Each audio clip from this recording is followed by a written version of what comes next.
வரைக்கும் தமிழ்நாட்டை இந்த மாதிரி கட்சிங்க தான் ஆண்டு இருக்குதுங்க.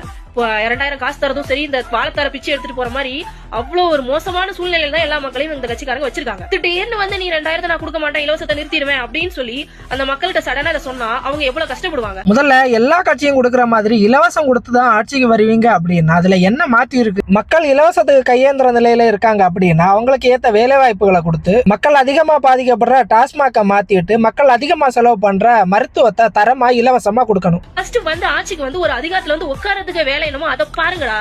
அததான் விஜய் பாத்துருக்காரு. அப்போ இலவசங்கள் மக்களுக்காக இல்ல, வெறும் உங்க பதவி வெறிக்காக மத்த கட்சிகளை மாதிரி மக்கள் ஆசை காட்டி ஆட்சிக்கு வர துடிக்கிறீங்க. மேனிபெஸ்டோ பார்த்தாவே எவ்வளவு ஒரு பிரச்சனை இருக்குது, எவ்வளவு ஒரு குளறுபடி இருக்குது. முதல்ல நீ எப்படி அந்த அறிக்கைகளை நீ எப்படி செயல்படுத்துவ? உன் கட்சி நடத்துறதுக்கே மக்கள் இருந்து காசு வாங்குற, நீ ஆட்சிக்கு வந்துட்டா நீ எப்படி செயல்படுத்துவ? நாங்க வளம் சார்ந்த தொழிற்சாலைகள் மூலமா வேலை வாய்ப்பும் அதுல இருந்து வர வருமானத்துல நலத்திட்டங்களும் செய்வோம் அப்படின்னு திட்ட வரைவுல தெளிவா சொல்லி இருக்கோம். விஜய் அவர்கள் ஸ்டாலின் ஐயாவுக்கு போற கமிஷன்ல இருந்து இலவசங்கள் கொடுப்பேன் அப்படின்னு சொல்றாரு. அப்போ நீங்க வந்தாலும் தரமில்லாத சாலைகள், பள்ளி, அப்புறம் இந்த அரசு கட்டிடங்கள் எல்லாம் தரமில்லாம தான் செய்வீங்களா?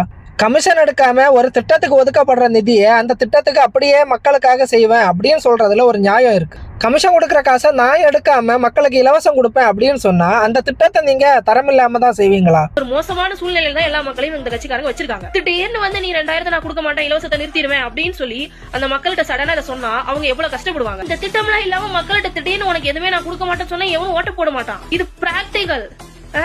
இதெல்லாம் ஒரு ஸ்ட்ராட்டஜி, எல்லாம் புரிஞ்சுக்கீங்க. இவங்க இவ்வளவு செலவு பண்றாங்கன்னா திருப்பி நம்ம ஆட்சிக்கு வந்தா எவ்வளவு எடுப்பாங்கன்னு யோசிங்க. ஏற்கனவே கரண்ட் பில், அத்தியாவசிய பால் எல்லாமே விலை ஏற்றி வச்சிருக்காங்க. இவங்க இப்படி கொடுத்தாங்கன்னா இது பல மடங்கு தான் எடுப்பாங்க. எடுத்து நம்ம வயதுலயே அடிப்பாங்க. இது 5000 ரூபாய்க்கு நம்ம எத்தனை 1000 ரூபாய் நம்ம தண்டமா நம்ம உழைப்பு போக போகுது. இதுதான் போட்டு எடுக்கிறது.